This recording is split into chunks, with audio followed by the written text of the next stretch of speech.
Beyond the Wall. I was born in the United States, but I lived in Hong Kong for many years. My business in Asia was successful, and I became rich. After 20 years, I decided to visit my home in New York. On my way from Hong Kong to New York, I stayed 1 week in California. I had a friend who lived in the city of San Francisco, and I wanted to see him again. His name was Mohan, and he had been my friend for many years. We had written many letters to each other. But recently, I had not received any news from him. Dampier had never had a job. His father gave him a little money, so Dampier had never worked. Dampier was a superstitious man. He believed that luck or magic could make things happen in his life. He spent most of his time reading books. Strange books. Most of the books were about occult philosophy. I called them books about magic. As soon as I arrived in San Francisco, I sent a message to Dampier's house. The message said, "I am staying in San Francisco for 3 days. May I visit you?" Dampier surprised me. An hour later, he sent a servant to my hotel with a reply. "Come to my house at once, my dear friend," he wrote. "Come this evening. You'll remember the house, I'm sure. It was my father's home. I live in a tower at one end of the house. You don't have to ring the bell or knock on the door. I'll tell the servants to go to bed, and I'll leave the front door of the tower open. Come up the stairs immediately. I'll be waiting for you. Please come soon." I rode in a cab to Dampier's house. That evening, the weather was stormy. A strong wind was blowing, and cold rain was falling. I had forgotten that California is cold and wet in winter. I only remembered the sunshine, not the wind and the rain. Dampier's house was near the Pacific Ocean. It was an ugly 2-story building that was made of bricks. There was a tower at one end. The house was surrounded by a garden of many trees and beautiful plants. But now it was winter, and there were no leaves on the trees or flowers on the plants. The driver stopped his cab near the tower. Although the front door was only 5 yards away, I became soaked with rain as soon as I stepped out of the cab. I ran to the door of the tower and turned the handle. The door was unlocked, and I opened it. One small lamp burned on the stairway, and it did not give much light. The hall was full of shadows, and I could not see clearly. I climbed the stairs slowly, touching the wall with my fingers. At the top of the stairs, there was another door. I opened it and went into a room that was lit with another small lamp. Dampier came forward, held my hand, and shook it. He was wearing a long silk coat and soft leather slippers on his feet. His clothes were old-fashioned and strange. We looked at each other, and I was shocked. I had not seen Dampier for many years. My friend had changed a lot. He had been a handsome man, but now his hair was gray and his face was very pale.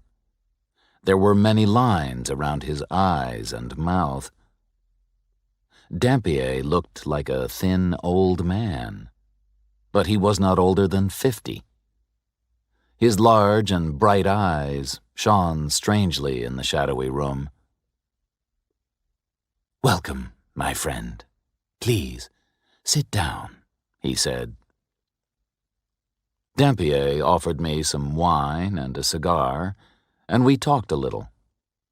But I am afraid that our conversation was not very interesting. Meeting friends after many years can be difficult, and it can make you sad. Maybe Dampier guessed my thoughts. "Non sum qualis eram." "I'm not as I was," he said. I tried to make a joke.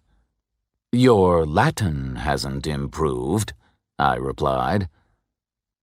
My friend smiled. "Latin is a dead language, and I'm a dead man," he said. Then his smile disappeared, and he said, "I'll die very soon."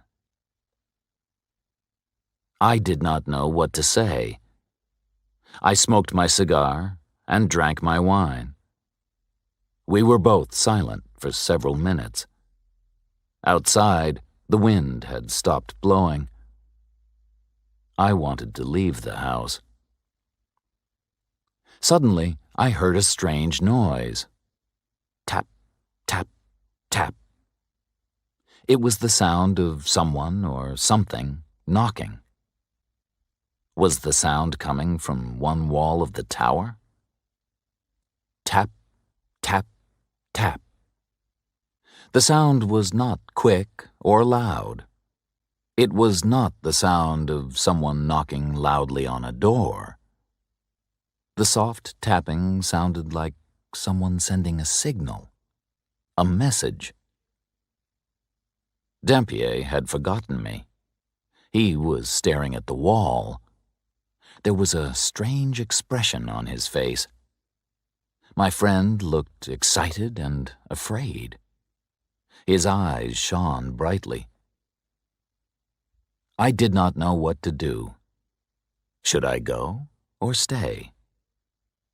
I stood up. I see that you are very tired," I said. "I'll leave. May I visit you tomorrow?" Dampier turned his head and looked at me. "Please, stay," he said. "There's no problem. Nobody is there."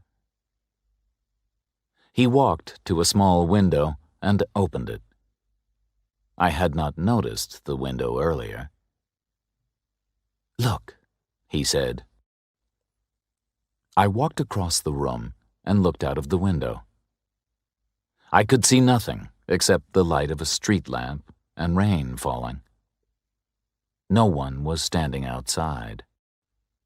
There was no one near the wall of the tower.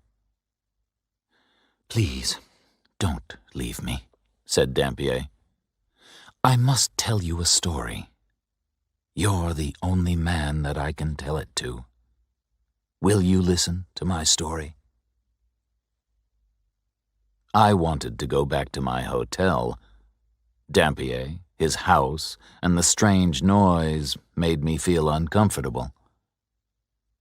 I think that I am a sensible and intelligent man, but I felt unhappy and frightened in that old tower room. However, I did not want to upset my old friend. "Very well," I said. "I'll stay and listen." Dampier poured me another drink and offered me another cigar. Then he began to tell his story. "I didn't move into this house until my father died," Dampier said. "That was 10 years ago, when I was about 40 years old. When my father died, I got his business, his property, and his money. Before his death, I lived in a large apartment building on Rincon Hill," said Dampier. Maybe you know that area of San Francisco. Rincon Hill was a fashionable area 50 years ago, but now it is run down and neglected. The owner of the apartment building rented out many of its small rooms. The walls of the rooms were thin. You could almost put your hand through them. I was lucky, Dampier went on. The rent was cheap, and I had a large room in the building. No one visited me, and no one disturbed me. I could study my books quietly. I lived happily on Rincon Hill. One morning, as I was leaving the apartment, I saw a young girl, Dampier continued. It was a warm day in June. She was wearing a white dress and a straw hat. There were brightly colored flowers and ribbons around the brim of the hat. Then I saw the girl's face. It's difficult to find words to describe it. Her face was strange and beautiful. I had never seen such a beautiful face before. Without thinking, I lifted my hat and bowed. She looked at me with shining brown eyes, but she didn't speak. I knew that she was pleased to see me, but she didn't smile. She went into the house and shut the door. I stood and stared at the closed door. Would I see her again? Should I speak to her? Would she speak to me? Maybe you think that these are the thoughts of a much younger man, said Dampier. And maybe you're right. But these feelings were new to me. I'd never been in love before. I'd spent too many years with books and too little time with people. Now I believe that you're my only friend. Soon, none of this will matter. I don't feel foolish when I talk to you. Dampier stopped speaking for a few moments. Then he went on with his story. The next day, I waited in my apartment. For many hours, I stared out of the window. I watched the street, but the girl didn't come out of the building. I didn't know her name, so I couldn't ask anyone about her. That night, I couldn't sleep. The next morning, I sat by the window again and waited. Then, suddenly, she came out of the apartment building, and I went out too. But when I reached the street, she had disappeared. I didn't see where she had gone, so I walked around the neighborhood. At last, I saw her in a narrow street. We smiled at each other. She recognized me. I'm sure of that. From that time, I often went out when the girl went out. She always wore the straw hat with the brightly colored flowers and ribbons on its brim. I didn't follow her. I simply walked around the neighborhood and hoped to see her again. At last, I went to the landlady of the apartment. "Who is the girl with the pretty face and the straw hat?" I asked her. "She's my niece, sir," the landlady replied. "She's a servant in this house. She lives here because her parents are dead. She works for me. She cooks and cleans the building. I also send her to buy our food. She lives at the top of the house. Her room is next to yours, but at the top of the other staircase." Oh, my friend, I wish that I'd never heard that piece of information, Dampier said to me. The girl's room was next to mine.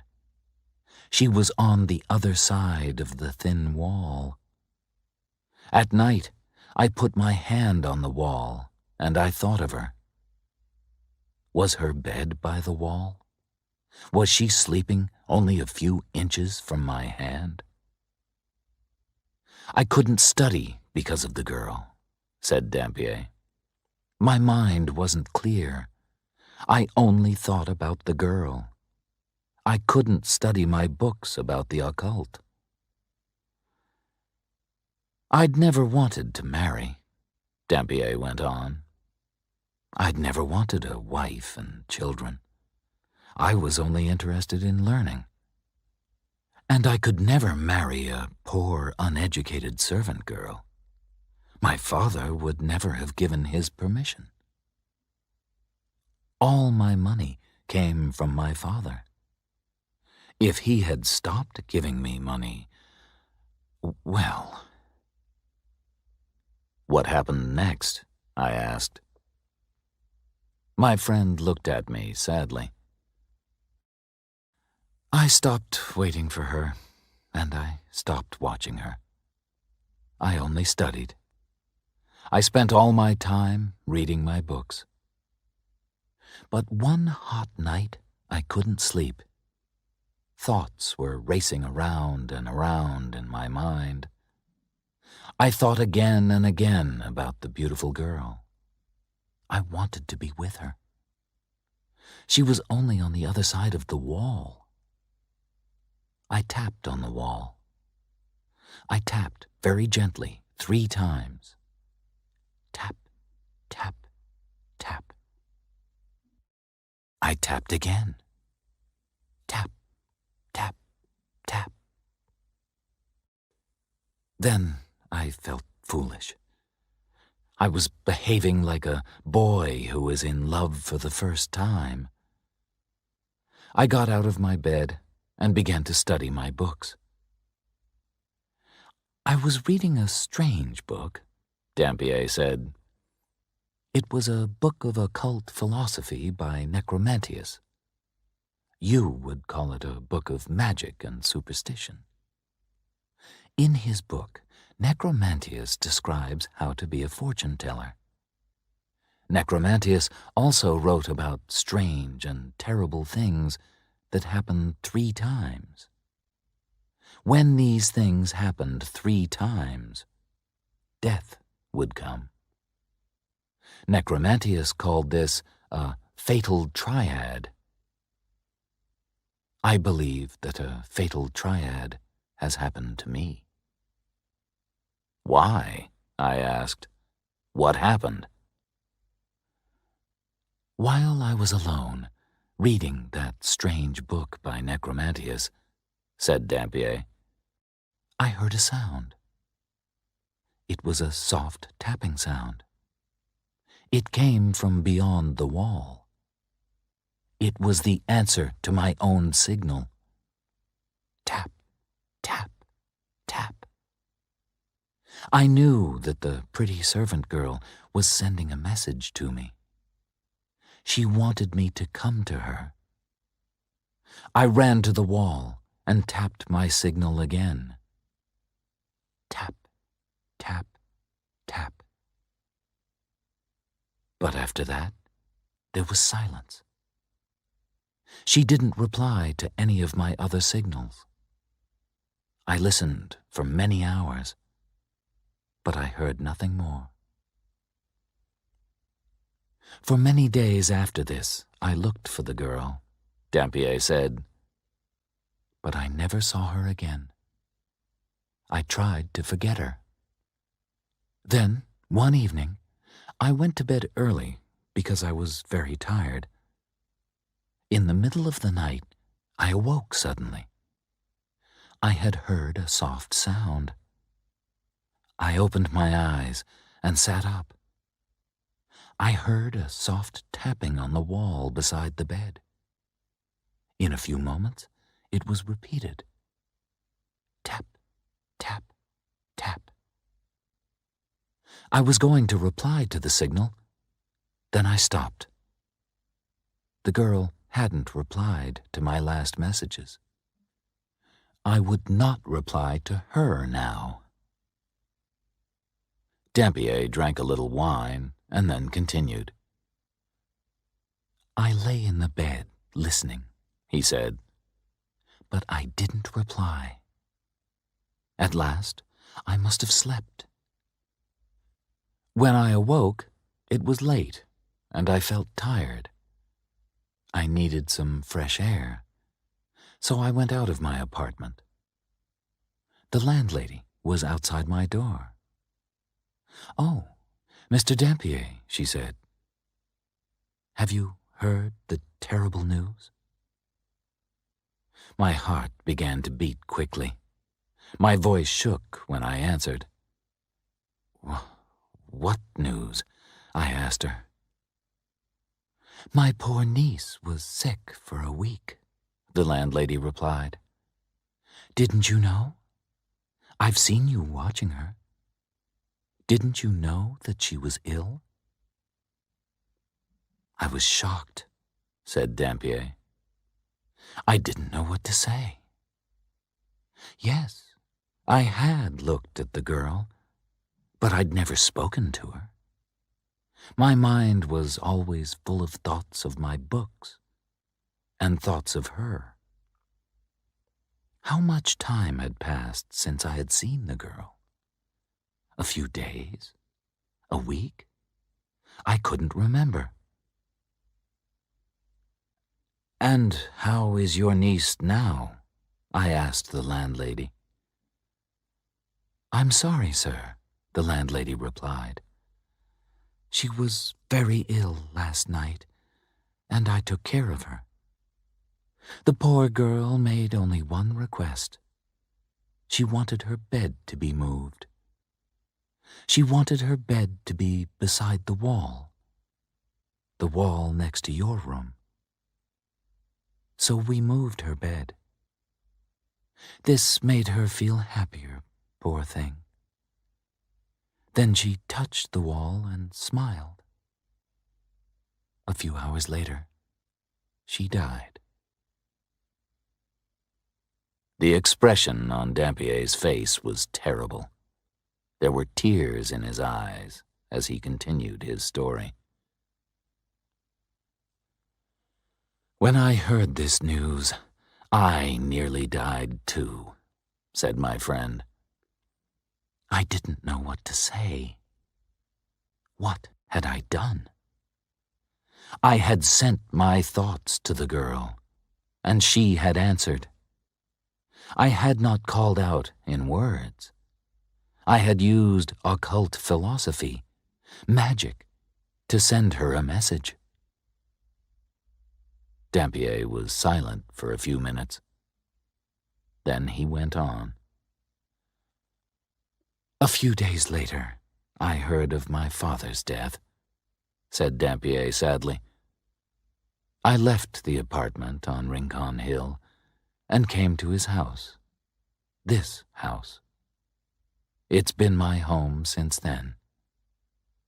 I've been waiting here in this tower for 10 years. I've been waiting for a visitor.